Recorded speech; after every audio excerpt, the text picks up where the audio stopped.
Dalam kitab Sabta Pujangga dan Primbon Jayabaya karya Ronggowarsito menceritakan, konon setelah merasa cukup berguru kepada Syekh Samsudin Al-Wasil, Prabu Jayabaya bercerita tentang kondisi tanah Jawa saat masih kosong hingga kiamat kubro. Cerita itu ditulis dalam kitab Musarar yang menjadi babon buku Jangka Jayabaya. Menurut apa yang diceritakan dalam kitab tersebut, pada suatu hari Sri Sultan Al-Gabah, seorang raja di Pusrah Persia, sebelah utara tanah Arab, termasuk dalam lingkungan Turki Azi, tiba-tiba menerima perintah gaib untuk mengisi tanah yang masih kosong.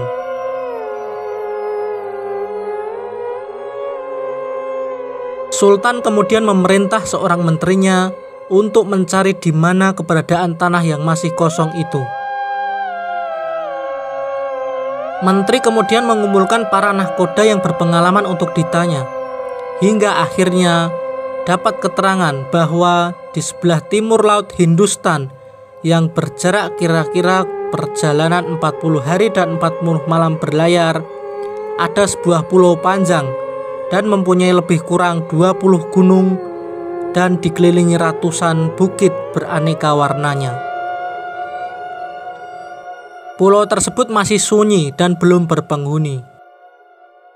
Atas apa yang didapatkan informasi tersebut, sang menteri kemudian melaporkan kepada Sultan Al-Gabah dan oleh Sultan disambut dengan gembira.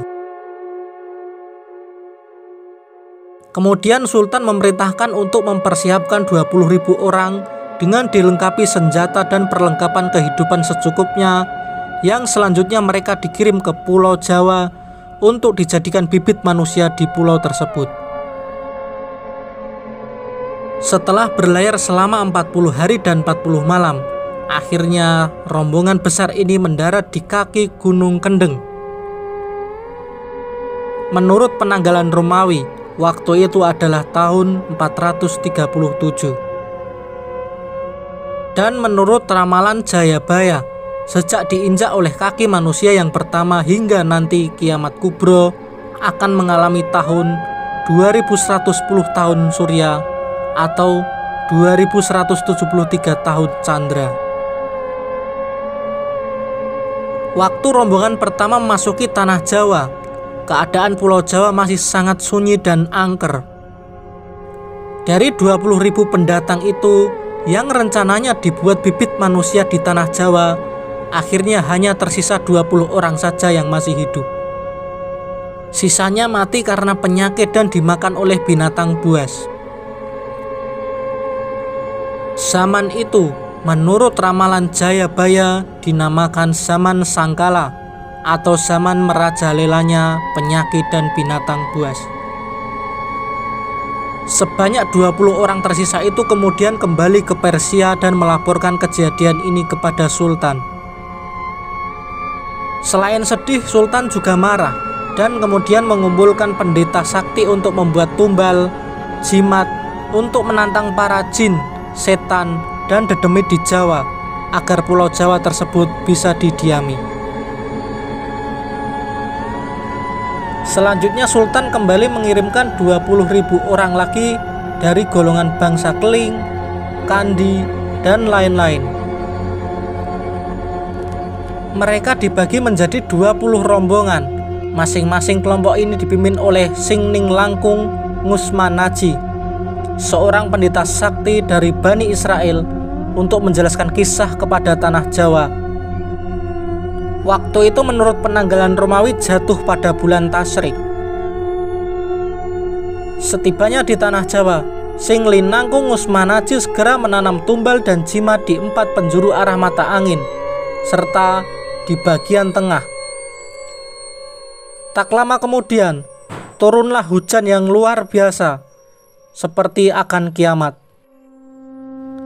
Dalam kitab-kitab kuno, dampak cuaca yang seperti kiamat ini karena para jin, setan, dan dedemit di Jawa yang tadinya mendiami Pulau Jawa tidak tahan dan melarikan diri ke lautan.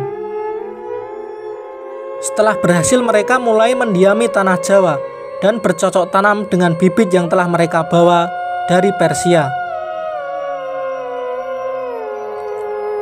Menurut ramalan Jangka Jayabaya, tanah Jawa sejak diisi manusia kedua kalinya hingga tiba saat kiamat kubro akan mengalami 2100 tahun surya dan 2163 tahun candra. Tempo 2100 tahun surya ini dapat dibagi menjadi trikal atau 3 periode zaman besar yang masing-masing terdiri dari 700 tahun surya. Cerita ini hanyalah dongeng belaka dan belum bisa dipertanggungjawabkan kebenarannya. Jangan lupa untuk like, subscribe, dan share video ini supaya mendapatkan video-video terbaru dari kami.